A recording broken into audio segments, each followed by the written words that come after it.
third Yeah. and close inverse. Yeah, no, we won't do close inverse yet. Okay, why did I have to put plus or minus? Because it can be both plus or minus. Because that's the square root goes, right? There's two solutions here. Why is it root 3 over 2? Because, well, what's the square root of 3? 1 point something. 1.725. 1 point root 3 is what I'm going to call it. Okay. Okay. The square root of 3 is just root 3, and the square root of 4 is just 2. Right. So this is one, and I chose this question on purpose when I wrote it on the board because this is going to involve unit circle and all that sort of stuff. Okay. Now, let's do two solutions here. We'll do the positive one first. So I'm going to start with, let's do this on two boards here. I'm going to say cos x equals, we'll do root 3 over 2 first. From my special triangle,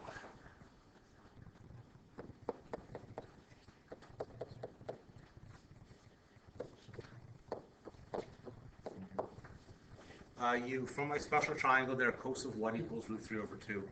Pi over 6. Yeah, so we're going to say x is equal to pi over 6. Okay. Sorry for interrupting. It's never an interruption when you come in. I just needed to take the Okay, so x is equal to pi over 6. Is everyone okay with where that came from? So that's what I want to make sure. I drew the special triangle on the board for you. Okay? So what we did is write adjacent over minus pi over 6. Okay, now, Derek, what's my other angle here since I'm using cos? The first is pi over 6, the second one's going to be? Like another angle that equals that. No, that equals this.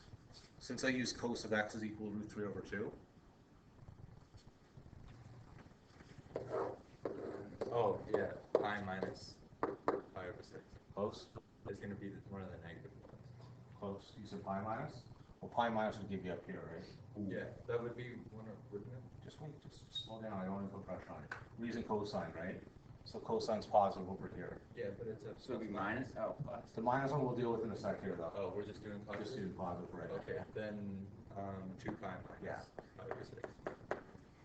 Thanks for freezing. Sorry, you know what we'll go back to the negative one in a sec here, okay? So that's, what is that, 11 pi over 6? Can you confirm that for me? Okay, so those are the two positive answers, and hopefully those are somewhat clear. Callum, you've been ill with soccer for the last 2 days, so hopefully that's okay, though. It's the main idea for this. Sort of, yes. Okay. Everybody else, you're okay on the first two? Because the negative angles are what I fuddled through yesterday was the negative one, so I'm going to hopefully clarify the negative ones right now. Okay. All right. So let's do the same thing for the negatives. If I say that cos of x is equal to negative root 3 over 2. First of all, before I begin, what quadrant is this going to be in? Negative root 3 over 2. It's a negative and it's cos, so it's going to be in what quadrant? Sine. Yeah, it's going to be in these. These are the two quadrants it has to be in, right? Okay. So what I need to do is I need to have, this means, oh geez, stop it.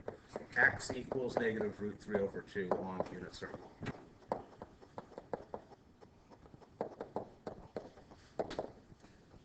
Okay? Because if you think, remember y over x, sine over cos, that's what that means. So what I'm going to do is here, I'm going to go over, I'm going to draw over here someplace. There's root 3, there's 2, and there's 1. Okay? Now, from there, it's negative root 3, actually technically negative root 3. And again, what you can do otherwise, you can also divide everything by 2. And that gives you the same as far as the unit circle there for that. Now, this is the thing where I got followed with yesterday, okay? Because if you remember yesterday, we got to here and I started saying, well, the angle's this, the angle's that, the angle's that. So if we're using cosine, where's my theta going to be? Just based on that triangle, not anything else. Where's Which side? Yeah, is it going to be up here or is it going to be down here? Down there. Down here. So I'm calling this omega, let's call it, or... So would it be like pi minus? Yeah, and that's what it's going to, that's exactly what I'm trying to say. I'm looking for a symbol that's going And to that's that what you one. were trying to say yesterday. That's what I was trying to say yesterday, but I didn't That's actually what say I that. So I'm going to say right here then, if I take a look based on my special triangle here, using the same way as this, it looks like to be the same as this, so it's going to be pi over 6.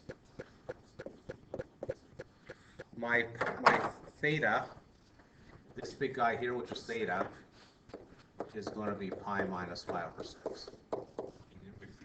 Now, does that make sense, sort of what I was trying to say there? Okay? Because you had to think here then the same, and again, that's the other reason the other one's going to work the same way, because your x value is negative, so the other triangle you're going to use is going to be down here. Okay? Does that sort of make sense? Is this how you learned it last semester? Yeah. A little bit? That is how you learned it last semester? No, it wasn't? Wait, but wouldn't pi minus pi over 6 be the delta? Or, oh no, that would, never mind. No, Alistair, this is different than last semester. How'd you do it last semester? Or did you do it, you might have done it like this, this flips over to this. You started here, and then you flip it over. I don't know. You don't remember? Okay, well, that's just the way you can do it, is this way. Cal, does this look familiar to you at all from 2 years ago? I probably taught you this 2 years ago when I was Confederate at the same time. Does this make sense though, how I got that? Does that logically make sense the way I did that? Luke? Just the idea was we saw that we have a negative root 3 over 2 here on my x. So then you use the bottom triangle is what you're going to use, but the angle's not measured from the bottom triangle, right? It's measured from positive x across to there. So that's why it's pi minus. Yeah. How do we know that we want the sine quadrant, not tan? Oh, well, we could use that one too, and we're going to. Because that's why there's two angles, right? So we could also have done it down here, but I'm just going to use the other thing for theta equals 2 pi minus 5 pi over 6. And that's just an identity. And that is 12 minus 5 is 7. But we could have done the very same thing. You could have drawn your triangle down like this. Okay? And then you could have said, well, this is, I don't know what that symbol is. I'm losing my numbers, okay? And so then in order to get this big thing here, it's going to be 2 pi, or whatever, 180 plus this. And pi is 6 pi over 6. So Yeah, yeah. 7 pi over 6, yeah. Did that help at all from yesterday? Is that more clear? Luke says no. No, Yeah. it's not always going to be like that. It's a similar situation. For cosine, it'll always be like cosine will always be like that. I'll do a sine one if you want. So we can just always go pi minus and 2 Yeah. pi minus. Yeah. Again, if it's, let me rephrase, if it's negative though, like if it's in that quadrant, yes. Okay, right? If it's in this quadrant, then you just use whatever the main triangle is. If the domain is only pi, you just wouldn't do that second. No, you wouldn't need to, right? Did that help at all? I hope a little bit. Is that more clear, Austin, than yesterday? Not to me, just More pretend. clear it than is. yesterday, that's for sure. Okay, because yesterday I got all flustered. Something didn't go right, and what happened was my anxiety rose, and all of a sudden my brain starts going, "Oh my gosh, what's going on?" But I'm calm today, so are we okay? Okay. Can I keep moving here? Is that good? Let's do a graph here right now. Yes. Yes. I think I gotta go with my head. You probably have the most hair almost of any of the guys. No, Cal. Cal's got a lot of nice hair. I think Stanley has the most. Stan has the most hair. Yeah. I think Mr. Shadler is the most. All right, thank you. Thank you. This is going to be another graphing example.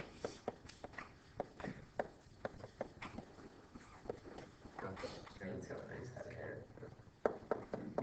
Yeah,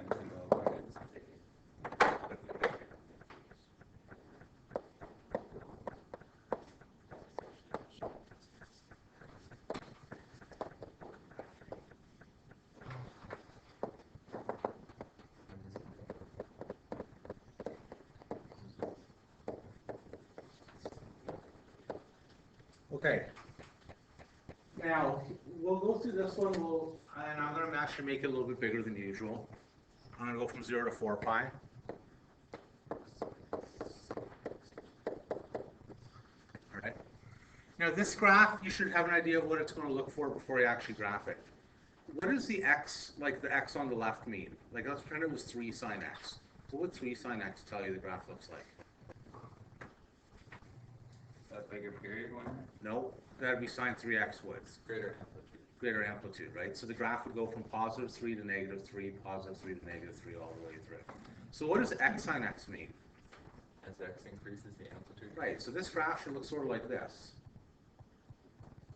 You know, and bigger and bigger and bigger, right? So it's going to start off small because your x is small to end up going really, really big, okay? Let's make sure this actually works out here right now. Your job while I hit pause on the video is to find the first two derivatives for me, please. Go ahead.